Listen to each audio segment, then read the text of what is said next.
Okay, so the point of this demo is to visualize sound in several different ways. So this window on the left shows a time picture of what the sound wave looks like as it's traveling through the air. And then this picture on the right is a little bit different. It shows peaks for the different notes of the sound wave. As we're watching this demo, we should be thinking about the properties of amplitude and frequency that we talked about in the presentation, and seeing how the sounds that we're making, what their amplitude and frequency looks like, and also thinking about the notes of the sounds that we're playing. So we'll start out by looking at the window on the left, and if we have someone whistle a loud whistle,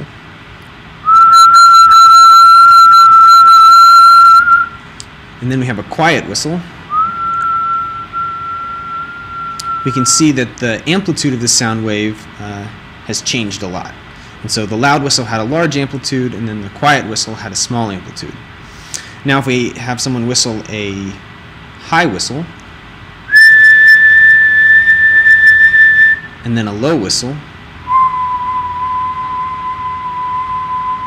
it's a little bit harder to see, but you can see that the peaks of the sound wave for the high whistle were closer together than for the low whistle. And so the higher note has a higher frequency and the lower note has a lower frequency. Okay, so this picture on the right is a little bit different. It shows the note of the sound.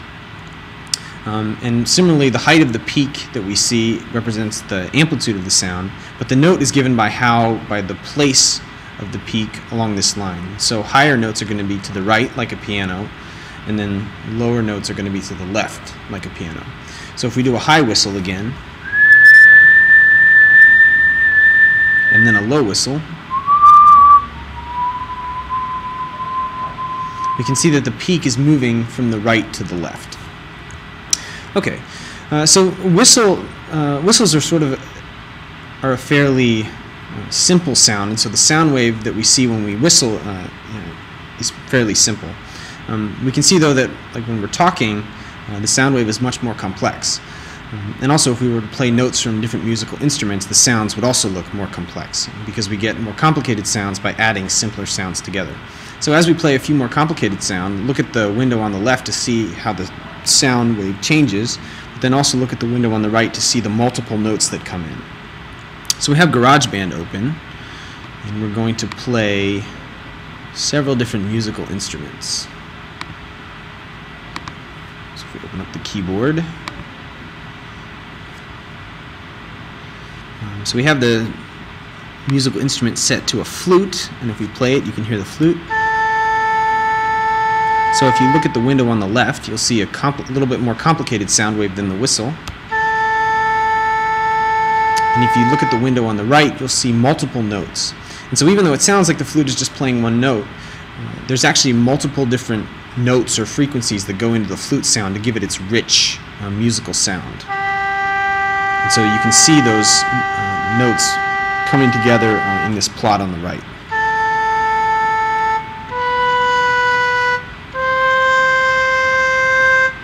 Okay, let's try a couple different musical instruments. So we'll try a woodwind, and a string,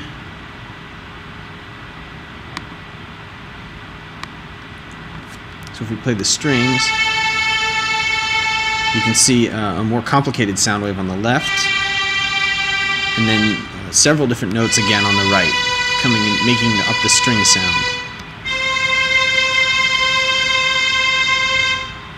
And lastly, we'll play a trumpet.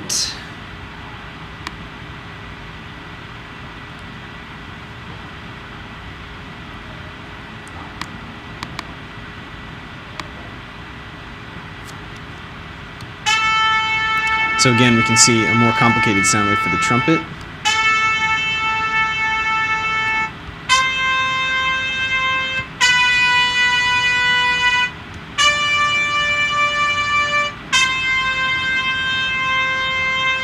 You can also see the notes that make up the trumpet sound.